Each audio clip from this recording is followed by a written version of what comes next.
En même temps, je prends les médicaments. On prend des photos. Hop. Bon, vous signez?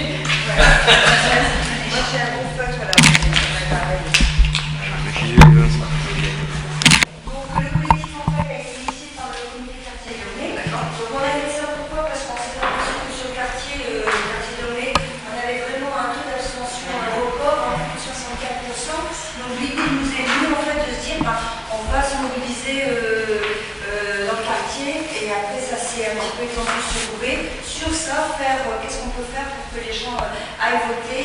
Voilà, donc on a créé le collectif Je pense donc je vote depuis maintenant officiellement depuis 2004. On a créé cette charte en fait. Nous ont rejoint en fait pas mal d'associations principalement sur Roubaix. Et à chaque fois qu'il y a des élections en fait, on crée des événements, on fait des débats. Des débats en fait où on incite les hommes politiques, les candidats ou les partis à venir à la rencontre des habitants pour rapprocher en fait les élus et les citoyens. Donc là-dessus, ça marche bien. Je pense que maintenant on est vraiment repéré, connu en fait. Donc les habitants se bougent. Bon, il y a toujours du travail de terrain qu'on fait, ça c'est clair qu'il faut toujours se mobiliser.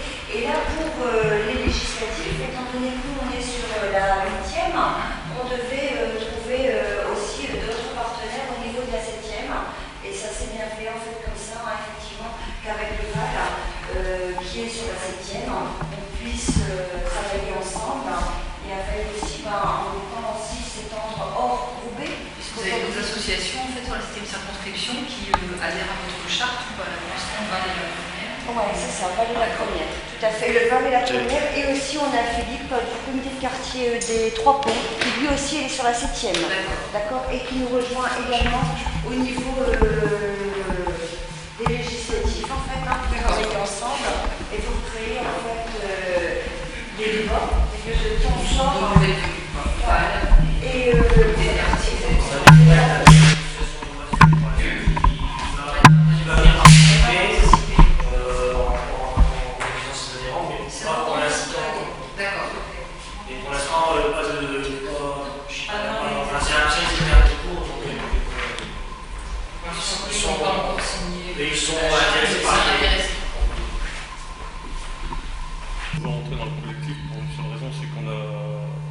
aperçu que pendant les présidentielles, on a dû faire de la mobilisation dans notre propre quartier, puisque le taux d'abstention chez les jeunes, il était ce qu'il était. Donc on a insisté auprès des jeunes pour leur dire venez, il faut voter, il faut y aller sans tenir compte d'aucun candidat, puisqu'on n'a pas d'étiquette politique. On leur a dit il faut voter, faites votre choix, mais il faut le faire. Donc je crois qu'on a bien réussi sur les 3 points, puisqu'on a quand même l'un des taux d'abstention les plus faibles. On a réussi à emmener 70 personnes, nous personnellement, en mairie pour faire leur carte d'électeur. Ces 70 personnes se sont présentées et ont été votées. On a tout eu Paris, on l'a gagné. Donc là, on nous a proposé des débats, des hommes politiques qui sont morts, des marchands disant ce qu'on avait fait, c'était intéressant. Et qu'ils étaient intéressés pour faire des débats. Donc nous, on n'est pas trop fait de savoir faire ce genre de manifestation. Donc comme je connaissais un peu j'ai été les voir en disant voilà, est-ce qu'on peut s'arranger pour faire quelque chose de vraiment démocratique et intéressant pour tout le monde. Je suis parti de l'association, ça fait déjà un long temps qu'on travaille avec le collectif Je vote. Et à l'origine, c'était justement comme pour les 3 points, c'est qu'il y avait un taux d'abstention chez les jeunes assez important. Donc nous, comme on est une association de jeunes, on s'était dit que c'était important de mobiliser les jeunes. Donc voilà, c'est comme le fait qu'on ne connaissait pas tellement les candidats, et comme je pense que je vote, justement, ça permettait de rencontrer les candidats et leur programme, donc c'était tout bénéfique. Donc à l'origine, j'étais conseiller de jeunes, maintenant je suis sous l'étiquette de l'association secrète, mais le combat reste le même. Nous trois, on fait partie de l'association Sodan, une association de jeunes musées-descendants. Et donc sur la même idée que Samir, on s'est dit que on avait envie de montrer que les jeunes aussi se mobilisaient contre l'abstention et qu'on n'était pas passif dans la vie politique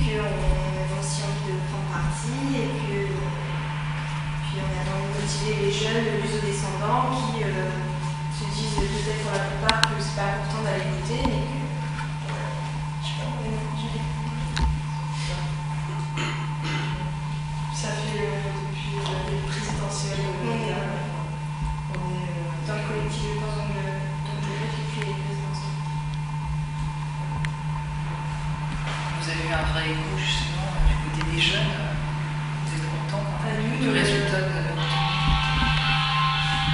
Dans le cas, on a vu qu'il y avait une vraie mobilisation pour les présidentielles, que les jeunes étaient inscrits sur les listes et que puis derrière, ils ont voté. À la base, ils pensaient qu'ils allaient s'inscrire et puis juste pour la beauté du geste, puis après, il y a des vraies questions qui se posent et des débats toujours entre les jeunes. Moi, je trouve en plus ils sont d'autant plus motivés par les législatives que par les présidentielles. Je ne sais pas si proche de... C'est la proximité qui joue aussi, je pense. Et puis la curiosité de s'intéresser au programme, bien sûr.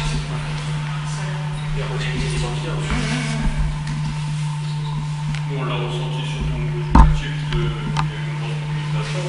C'est vrai que maintenant que les élections présidentielles sont un peu passées, il y a eu de la déception, donc il y en a beaucoup qui disent bon, c'est fini, il n'y a plus rien à faire pour certains candidats. Et on leur explique que c'est pas parce qu'il y a un président qu'on n'a pas d'autres élections, qu'il y a d'autres intérêts que la présidentielle, et que c'est à eux de faire voir leur propre citoyen et de convaincre leurs amis à voter. C'est vrai que si on les laisse sans leur expliquer, sans leur faire voir l'intérêt de la chose, ça pourrait se retrouver comme un soufflet. On a l'impression que pour certains, le président fait tout. Alors que c'est pas vrai, c'est vraiment le Parlement et le Premier ministre qui décident de l'orientation politique du pays. Donc ça, je pense que les gens doivent se mobiliser pour les législatives, parce que là, c'est je dirais, la chose importante. La famille des diffusions sans frontières porte lui aussi de notre génération qui pouvait constater impliqué avec un débat. Alors, je pense donc je vote que ce n'est pas seulement un mouvement de quartier, c'est un mouvement de ville, c'est un mouvement régional, c'est un mouvement national. Et c'est au-delà de ça, c'est un mouvement transfrontalier. Et je dis ça parce que mon association, nous présentons candidats de fréquence lusophone de Nord au mois de juillet. Nous sommes soutenus déjà pour M. Notari, qui nous a fait, et aussi pour d'autres élus au niveau européen. C'est-à-dire qu'en ce moment, on travaille aussi dans cet esprit, je pense, dont tu vois, total africaine. Parce que nous sommes dans un contexte européen, effectivement, on est sensibilisé aussi au plan africain, dans notre travail médiatique, et nous travaillons aussi en partenariat avec Radio-Diffusion Internationale. Moi, je suis étonnée de faire le diaporama qui nous ont présenté sur leurs actions déjà tournées en Europe du pays. Moi, je pense que tu as montré des actions, des liens avec le Brésil, si je me trompe, et l'Argentine. Et donc, déjà, nous, à notre niveau, créer des liens pour être plus forts et encore mieux faire passer le message, je pense que rien que ça mérite une chance. Pour la photo, ce qui serait bien, c'est qu'on ait que deux ici pour le moment et les autres se mettent derrière pour vous et tout ça. Je ne pense pas longtemps, il y a pas encore Catherine, si tu veux mettre peut-être ici plutôt, là, devant. On verra mieux, on va regarder.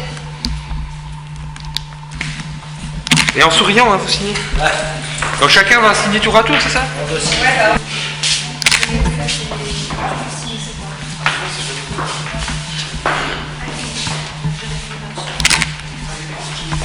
Ouais, la charte. Le nom de ton site, comme ça il pourra avoir la charte parce qu'on n'a plus de papier. Ouais, d'accord. C'est leblogderoubaix.com. Le blog de Roubaix. Le blog de Roubaix.com. 2 avec un chiffre. Le blog 2 de Roubaix.com et il y aura la charte dessus. Le meeting. D'accord. Le principe du blog, c'est en dedans. C'est ce que je suis en train de voir. Ouais.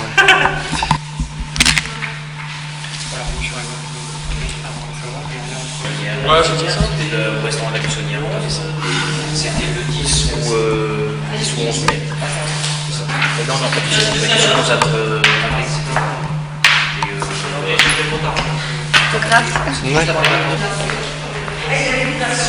Ouais, direct après. Faut la plastifier.